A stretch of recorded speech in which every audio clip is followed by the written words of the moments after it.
ఈ పథకం క్రింద ఇప్పటి వరకు అర్హులైన 98,489 మంది వినియోగదారులకు ఉచిత విద్యుత్తును అందించడం జరుగుతున్నది.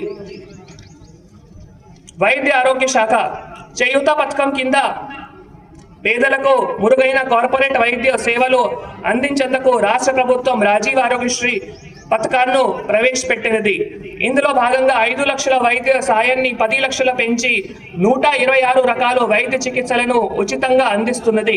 జిల్లాలో ఈ పథకం కింద ఇప్పటి వరకు 12,740 శస్త్రచికిత్సలకు గాను 29.69 కోట్ల రూపాయలను చెల్లించడం జరిగినది.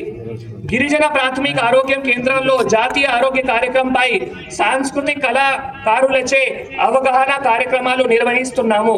జిల్లాకు నూతనంగా 108 వాహనాలు 4 మంజూరైనవి.